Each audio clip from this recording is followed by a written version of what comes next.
ازيكم يا حبايبي؟ عاملين ايه؟ يا رب دايما تكونوا بخير وباحسن حال. وحشني جدا جدا من الفيديو اللي فات. موعدنا النهارده كده مع فيديو جديد، وهيكون مشترياتي، تكمله المشتريات بتاعه اسبوع العيد وبعد العيد ان شاء الله باذن الله. كنت نزلت لكم فيديو عن الحاجات اللي انا جبتها من الخزين ومنظفات، وكمان حاجه البيت للتلاجة وكده. ف انا كان ناقصني الخضار زي ما قلت لكم، كام حاجه كده كانت ناقصاني، فقلت كده اجيبها واقول لكم الاسعار واقول لكم انا جبت ايه لاسبوع العيد. يا رب بقى الفيديو يعجبكم. ما تنسوش اهم حاجه اللايك، الدعوه الحلوه، كمان الكومنت الجميل زيك تحت كده في التعليقات على الفيديو، وقولوا لي تحت انت جبتي الحاجه بتاعه العيد ولا لسه، وجبتي ايه، والاسعار عندك زي عندي ولا لا. فيلا بينا كده نخش في الفيديو علشان ما يبقاش طويل. فيلا بينا كده هنستعرض ان شاء الله باذن الله الحاجه اللي انا جبتها ديت طب يا حبايب قلبي، اول حاجه كده انا جبتها، جبت الطماطم دي. بصوا بقى، انا في حاجه النهارده السوق كان زحمه جدا جدا، طبعا انتوا عارفين عشان خلاص العيد النهارده ايه، النهارده الحد. فالدنيا زحمه جدا جدا، الاسعار غاليه على فكره. كمان الواحد يعني يا دوب كده بيلحق يلقط الحاجه بتاعته او ينقي الحاجه ويوزنها ويمشي، لان فعلا الدنيا صعبه قوي تحت في السوق. فانا في حاجات انا فاكره سعرها، وفي حاجات انا مش متذكره سعرها من كتر الزحمه، من كتر ما انا كنت عايزه اخلص وامشي عشان اخد الحاجه وامشي. فاللي انا فاكره سعره هقول لكم عليه، واللي انا مش فاكره سعره بصراحه معلش سامحوني بقى. خلاص، فانا اول حاجه كده جبتها، جبت الطماطم دي.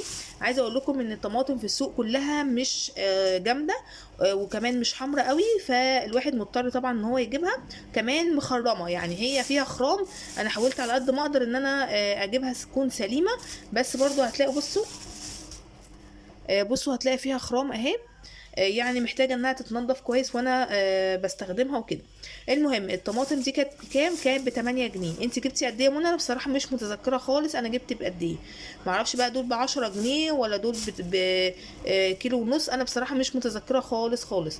بس انا فاكره ان سعرها الكيلو كان ب 8 جنيه، كمان في ناس في السوق بيبيعوها الكيلو ب 10 جنيه. فانا جبت بصراحه ام 8، بس مش عارفه، مش متذكره الكميه بتاعتها قد ايه.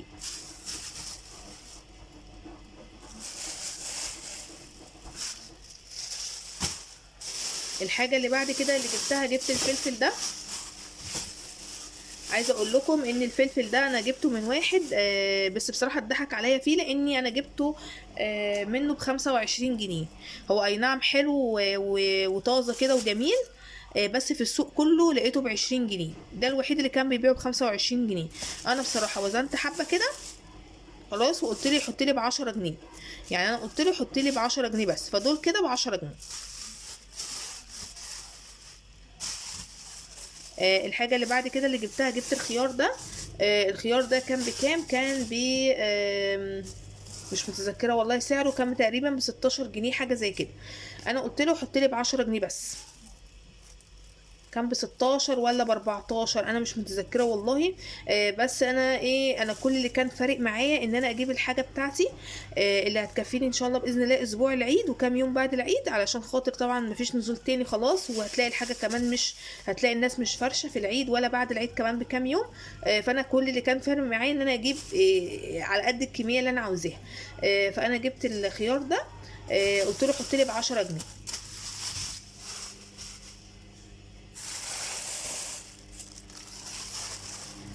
الحاجة اللي بعد كده اللي جبتها، جبت بقى حبة خضرة كده محترمة، علشان خاطر قلت انا عايزة يكون عندي عشان لو احتجتها في العيد تكون عندي جاهزة. جبت حزمتين جرجير. ثواني، فين الحزمة التانية اهي.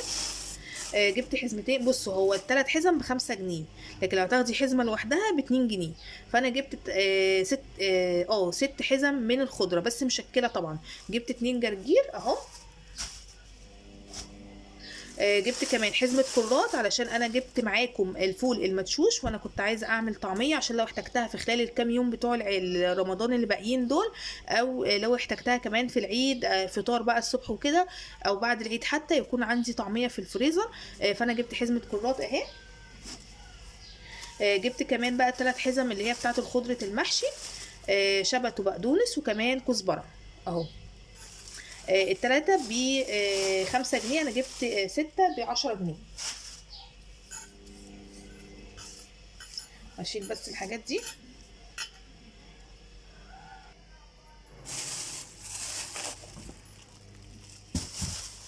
الحاجة اللي بعد كده اللي جبتها، جبت البطاطس دي. عايزه اقول لكم البطاطس برضو غليت جدا. يعني انا اخر مره كنت جايباها ب 12 ونص، وساعات كنت جايباها ب 10. النهارده لقيتها ب 16 جنيه الكيلو، مش عارفه ليه برضو، يعني الاسعار غاليه. الفلفل البطاطس ب 16، الفلفل ب 20 وب 25، الطماطم ب 8 وب 10، الخيار برضو تقريبا ب 16. فالاسعار على فكره غاليه مش رخيصه. بس الواحد هيعمل ايه؟ الواحد مضطر ان هو يشتري عشان طبعا اسبوع العيد ده. فانا جبت البطاطس دي، كانت ب 16 جنيه. انا بصراحه قلت له حط لي ب 30 جنيه بس، يعني انا حاولت على قد ما اقدر ان انا امشي. مش عاوزه يكون في حاجات اللي هي الفكه ديت، علشان بتلخبط البياع وبتلخبطني انا كمان. فانا كنت عايزه مثلا ب 10، ب 15، ب 30، ب 40، بهكذا. فانا قلت له حط لي ب 30 جنيه بس بطاطس اهو. زي ما انتم شايفين. وممكن على فكره بكره وانا راجعه من الشغل، لاني خلاص بكره اخر يوم بالنسبه لي. ويوم الثلاث انا مديني اجازه طبعا عشان الوقفه. كل سنه وانتم طيبين. فانا ممكن بكره اجيب تاني بطاطس، لاني طبعا الكميه دي مش هتكفيني، بس انا جبت على قد ما قدرت ان انا اشيل بصراحه. الشنط كانت تقيله جدا على ايدي بصراحه. فانا جبت دول ب 30 جنيه.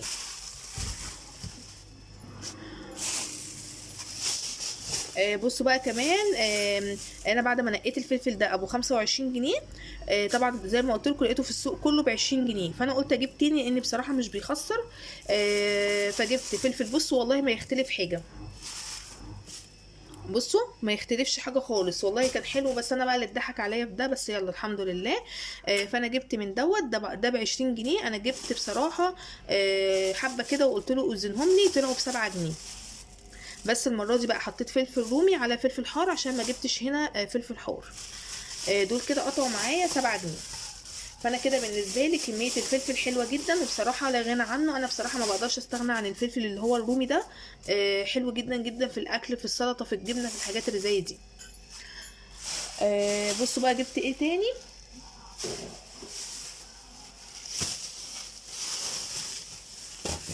جبت. بصوا هقول لكم، هوسع بس كده عشان خاطر اوريكم انا جبت ايه اهو. بصوا جبت كمان الجزر ده. الجزر ما شاء الله ريحته حلوه قوي، وكمان لونه فاتح كده، يعني معنى كده ان هو مسكر. بصوا ما شاء الله حلو جدا جدا. الجزر ده كان بكام؟ كان ب 8 جنيه. فانا بصراحه قلت له كده وزلي دول، شوف هيطلعوا بكام.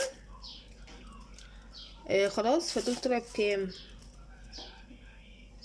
بصراحه والله مش متذكره. دول طلعوا تقريبا ب 6 جنيه، ب 7 جنيه، مش عارفه بصراحه، مش متذكره. بس هو كان الكيلو منه ب 8 جنيه.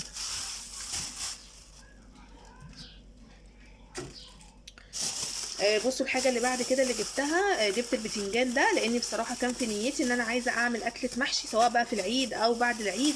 المهم يكون عندي الحاجه بتاعه المحشي جاهزه. يعني انا جبت الخضره بتاعه المحشي، فكده جاهزه.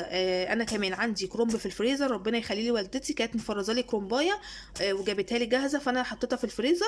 وانا عندي ورق عنب كمان في الفريزر، فبالنسبه لي كده كل انواع المحشي عندي.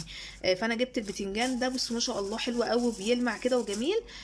كان ب 12 جنيه. بس انا لما دخلت السوق على فكره لقيته ب 10 جنيه، بس انا قلت خلاص بقى ده نصيبي. بس ما شاء الله بيلمع وحلو جدا اهو. انا جبت قلت له حط لي ب 15 جنيه، يعني الكيلو منه ب 12، انا قلت له حط لي ب 15 جنيه، بحيث ان انا ممكن اخد جزء منه اعمله مخلل، والجزء التاني اعمله مع محشي مثلا مع الورق العنب والكرنب وكده. فانا جبت دول ب 15 جنيه.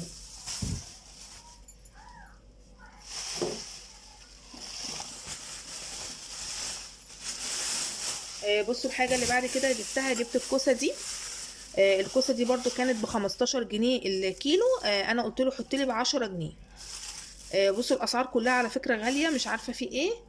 بس انا قلت انا بصراحه بحب الكوسه، قلت عشان لو هعملها اكله ولا حاجه، وكمان علشان خاطر لو خدت منها مثلا كام واحده من الصغيرين دول عملتهم مع المحشي. فبالنسبه لي برضو يكون اكل كده محشي مشكل من كل الانواع. دول ب 10 جنيه. انا جبت دول ب 10 جنيه.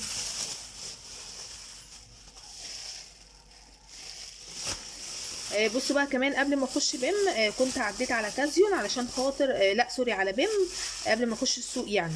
لاني كنت رايحه مخصوص عشان خاطر اللبن.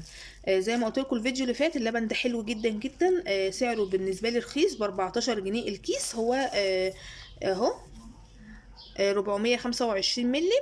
بس بصراحه حلو وطعمه حلو قوي في العصاير. وكمان بصراحه ما بقتش اجيب بخير لان بقى غالي قوي عليا، فانا جبت كام واحد، جبت 4 اهو.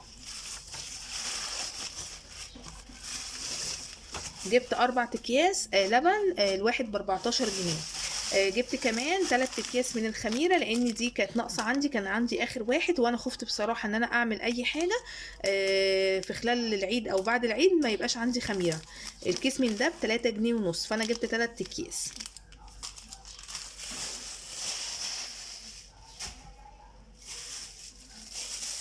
بصوا كمان جبت لفة الجلاش دي، اللفة دي كانت عاملة 15 جنيه. دي من عند الراجل بتاع القطايف والكنافة والحاجات اللي زي دي اهي. دي كانت عاملة 15 جنيه.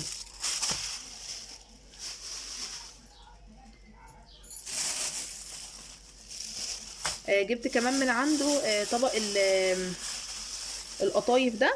قلت بقى نودعها عشان خلاص اخر مره هنعمل بقى فيها القطايف. انا طبعا عملت كنافه وعملت قطايف كتير في رمضان، بس انا قلت عشان خاطر ايه نودعها بقى وكده. انا عندي حبه شربات في التلاجة فهعمل بيهم اخر حبه سوري قطايف. الطبق ده كان عامل 10 جنيه، هي طبعا اغلى من كده بس انا قلت لها حطي لي ب10 جنيه بس، لاني انا كانت اخر 10 جنيه معايا، فانا حطيت لي ب10 جنيه.